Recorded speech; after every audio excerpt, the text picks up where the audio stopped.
G'day and welcome to the Grow a Small Business Podcast. I'm your host, Troy Truen. Each week, we speak with an owner who has grown a business with 5 to 30 team members to something bigger. Diving into their numbers and unearthing the pain they've experienced, we explore what they did to overcome each barrier and what they would do differently from day one. Let's get into it. Welcome everyone. Today we are breaking from the usual format and speaking with a subject matter expert on body language and confidence. I'm interviewing Dr. Louise Mahler from louisemahler.com.au based in Melbourne. Thanks for your time today, Dr. Louise. Thank you, Troy. Thank you for having me. And you've just changed your background, I've noticed. Where are you now? Disney. That's where I'd rather be. I thought I had a bit more colour. Is the background coming through? No. It is. It was Melbourne a minute ago when we were chatting, and now you just changed it. Well, let's start with how we know each other. So Peter, our podcast editor, reached out and asked you to come on the cast. I'm grateful that you've got the time for us today and looking forward to exploring this topic. It's very important, obviously, for business leaders, not just from a sales point of view, but a leadership point of view and managing team. And obviously communication is 80% non-verbal. So looking forward to it. Great. Tell us a little bit about your background and experience. Well, experience over decades. But there are really two parts to my background. One is I actually have a Ph.D. in business, Master of Org Psych. I'm a Master Prac in NLP, all of those qualifications that back up the work that I do. But the other part of my background was I actually sang opera for a decade, and I had a soloist contract at the Vienna State Opera, and those two things come together and very much mold the way that I work. Wow, fantastic. That is a varied career, and I can see how this topic, you're the perfect person to be speaking on this. Thank you. Maybe outline for the audience body language and confidence, what it means exactly, and speak a bit about some of the material you've written a lot on. Yeah, well, I've got a book called Resonate, but I do constant blogs every week on the internet and have a lot of material, webinars. I had 36 videos on the Financial Review website at one stage. There's a lot of material out there, and body language means, there are two benefits to the work. One is that you're actually communicating with other people. But the other thing is that when you work in this area, you actually feel better. People will often say, I feel released, when they start to do the work. So it's becoming aware of what you do with your body, your hands, your eyes, your mouth, your position in the room, everything you do. What are the psychological messages for others, but also how does that make me a better person and help me bring the best of me to the engagement?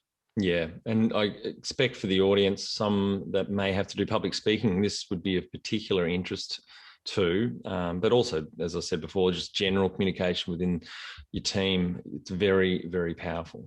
Oh, Troy, you say some people have to do presentation. Our life is a presentation. And so often people say to me, I don't have to present. Yeah, yes, you do. We present to staff, we present to clients, we present on the phone, we present in life, we present ourselves to the shop. It's how you present in life. Bring yourself forward. And the skills are highly relevant in every forum. Yeah, I agree. Just on public speaking, they say a lot of people are more scared of public speaking than dying. Have you got any, a one tip there to help people get over that barrier? Yeah, well, this is my life. And I believe in the mind-body-voice connection. So it all starts at the mind. The mind reflects in the body and the different tensions we have in the body. And then we hear it in the voice, we get those tensions come out in the voice. So mind, body, voice. And I can hear it in the voice, I can see it in the body, and I know it's in the mind. The issue is that we all want to go back to the mind and go, I need to feel more confident, I need to feel more authentic, I need to be that. That is not actionable. We have to do physical things. So the one thing that I would say to people is breathe. We don't realize that when we get stressed, we get frozen and we need to breathe. It's all about just getting the air flowing out of the body. And what is your blockage to get the air flowing? And that is my book, Resonate. It's the 7 blockages to getting sound out. And body language and confidence. Why is this important when growing a small business? The audience is generally business owners. So if you can impart some sage advice there. Oh, Troy, he who presents wins. That's it. It's the Obama, of course, is sex on a stick. In this world, and it's just the way to get through. One of the key skills that people don't have, and it's not about even presenting, it's about just being, is what I call a neutral face. And that's when you're listening to people, maybe there's conflict, maybe you're negotiating, but just to have a face that is neutral. That means the face is just slightly lifted, the eyes blink, the head nods, the eyes straight ahead, and just to be able to listen to people with a neutral face it sorts out the sheep from the goats. Yes. Yeah. I became more aware of what you're just speaking of then. So a couple of years ago, my girlfriend at the time described my daughter as having a resting bitch face, and then I really started to become aware of just the way people naturally rest their face, and you can see people that have a more of a positive resting face, I guess, and those that are just naturally look like they're unhappy all the time. Well, here's an absolute business key: smile. New skill. It's a new skill for many. But I find that on Zoom so often I'm facing people who just look really, really angry into the screen. Really angry. They might be nice, happy people. Yeah, they might be nice, happy people, nothing wrong with it. Absolutely. It's a habit. It's a habit is what it is. And resting bitch face, again, can become a habit. And there is a definition of resting bitch face. Resting bitch face is where the eyes become half closed and the mouth is lopsided. Yes, right. In some way. That is resting bitch face. And all the other faces have names, and they indicate a lot. Why would you bother sending messages, those kind of messages to people? And like you mentioned, 80% of what you do is in the body and the voice. There are different researchers showing different statistics. However, those statistics are always around those top figures. And it says our body is everything. Forget the words. Our body is everything, and our vocal tone, critical. Yeah, totally agree. That same girlfriend also, I observed in her behavior when she'd greet people and meet people, she always smiled. And I just was amazed at how that not just disarmed shitty situations, but just everyone responded back with a smile and was much happier. And that's something I've also taken into meetings and in the workplace as well. It's just that. Tons of studies on smiles and how actually people will imitate you if you smile.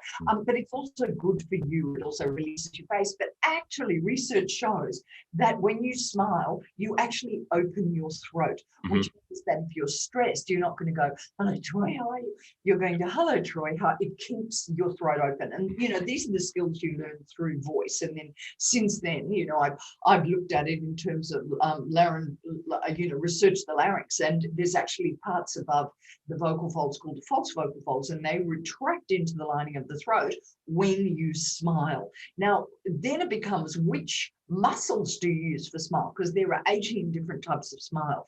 But the smile that we want is the Duchenne smile. And the Duchenne smile has 2 parts. One, the mouth goes sideways. 2, the orbicularis oculi, the muscles under the eyes actually lift. And that's the smile. Now, you can get it wrong. Tony Abbott is a classic example of someone who would just smile with the mouth. He's always looked a bit fake, hasn't he? Yeah, it looks fake. And you get away with it for so long, but if you're constantly in the media, people just go, there's something wrong. And these muscles are under total conscious control. So yes, you could unconsciously be happy. I know people, will sometimes say to me, "Really, Louise, I should smile?" Well, say something funny. And I think, mate, I don't have to say something funny. You should be able to do it under conscious control.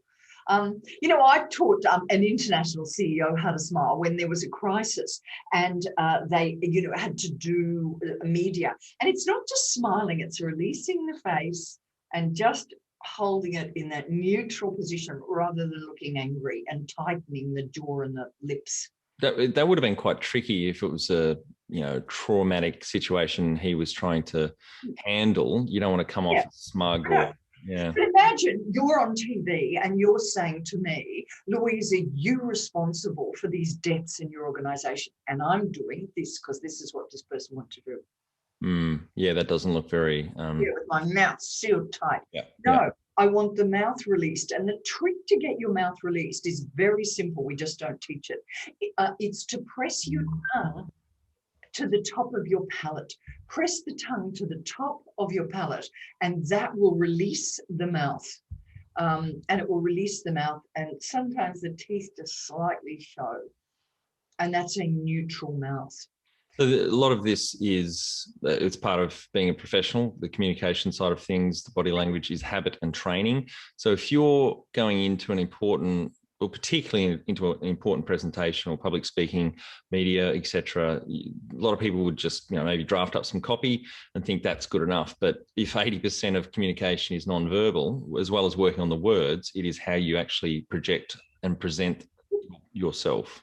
It's like we're going into different levels of business meetings, pitching, or people I work with who are going for partnership, they go for level 1, level 2, level 3, level 4. And I say to people, at this level, do you think, because they get out the material and they start saying, I've done this, I've done that, I can do this.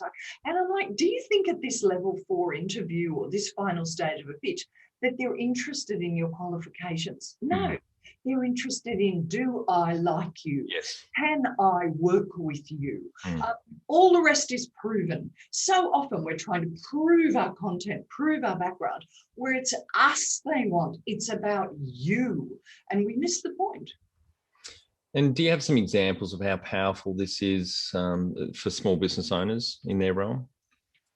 Oh, yes, totally. I mean, revelations on a daily basis. For instance, just this morning, I was talking to somebody who is CEO of an Australian company and wants to get onto the exec of the international company.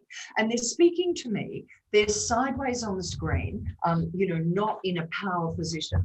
The top of their head is missing. They're too close. The lights were off and they're in the dark. Yeah. And I'm like, if I can't see you and you're not presenting yourself as a professional, do not pass go. You can't get any further. And I've met people who've gone from massive performance anxiety to doing international presentations, television, and people who have perhaps had an acrimonious breakup with an organization, doing an interview for another organization, carrying huge stress and anxiety.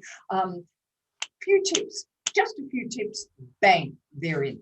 Yep. And they just go, thank you, God.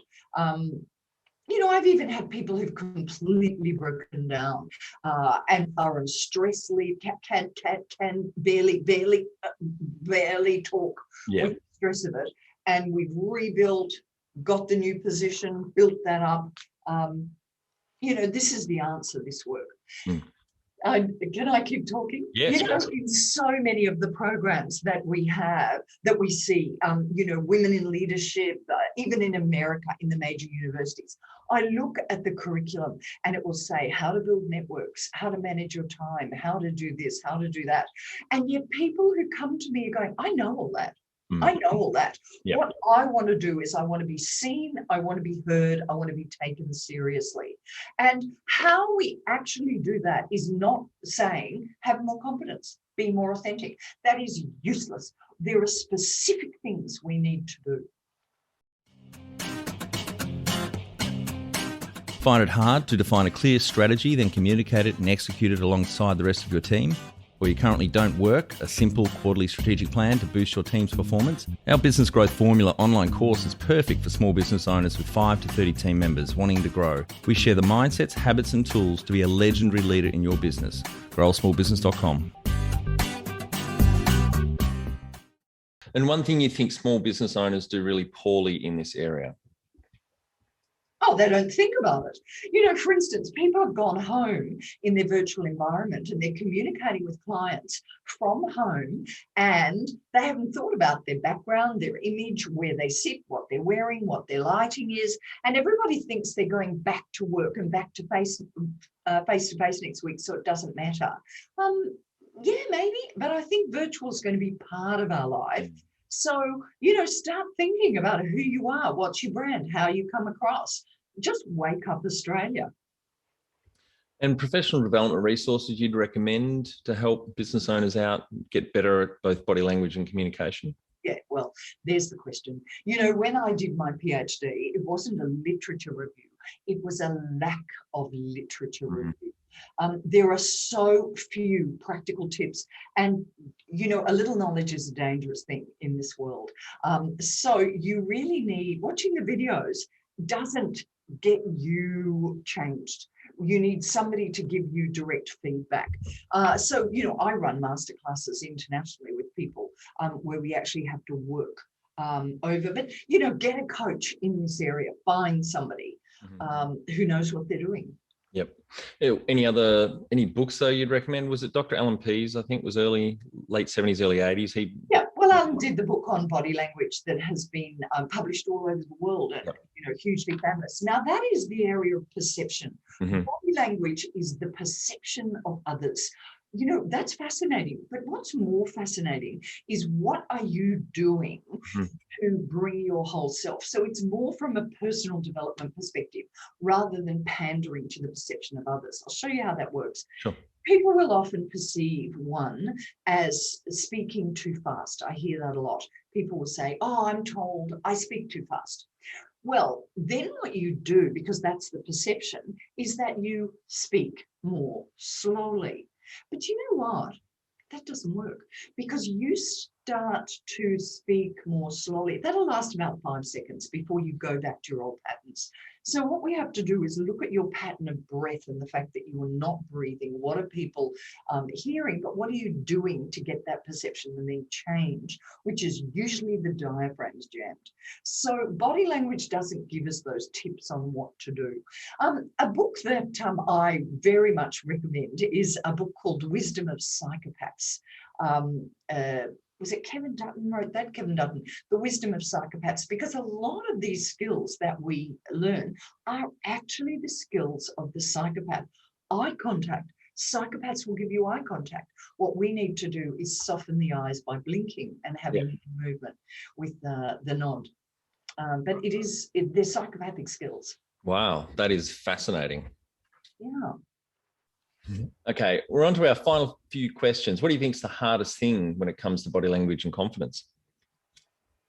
The hardest thing is realizing that it's manageable, is not having the belief that I can't do this.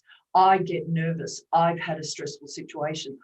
Therefore, there's a block. No, it's all changeable. And realizing that it's habit, change it, identify that habit. Don't take it personally. You know, if you happen to constantly play with your hair, you can't do that because it's seen as a sexual gesture. It's a misdirection. And it's kind of not good for you psychologically to be constantly withdrawing. So, but we tend to go, oh, she said I'd play with my hair. Oh, you know, don't take it personally. It's just habit. Stop it. Move on. Find an alternative gesture. And moving the body, giving ourselves permission to move the body, move the head, move the face. Give yourself permission to change. Well, on habit, I love that Aristotle quote. We are what we repeatedly do. Excellence then is not an act, but a habit. Yeah, great. Yeah, brilliant. What's the best way for the audience to get in touch with you? Is it, I assume, through your website? You've got a lot of material on there. I'm easy, you know, www.Louise Mahler, that's my name, louisemahler.com.au. And then I have programs on a site that you can go to directly or link from that website called the Mahler Method. And, videos, workshops, all of those things. I also run retreats, small group retreats. I just saw that on your website in Yarra Valley. Yeah. For leadership teams, 4 to 6 people and, time to get together and really focus on the skills and also have a bit of fun. Great. And final question, what's the one thing you'd say to a small business owner starting out on their growth journey on their day one of growth on body language and communication? Breathe. Brilliant. Breathe. Before we close out, speaking of opera singers, my ex-auntie to be, I never actually proposed to my the mother of my daughter, was an opera singer in Germany. Do you know? And for our audience, we would greatly appreciate a review in iTunes or whatever platform you listen to us on. More reviews means we bubble up higher in iTunes, etc. So more business owners looking for podcast help with their growth will find us.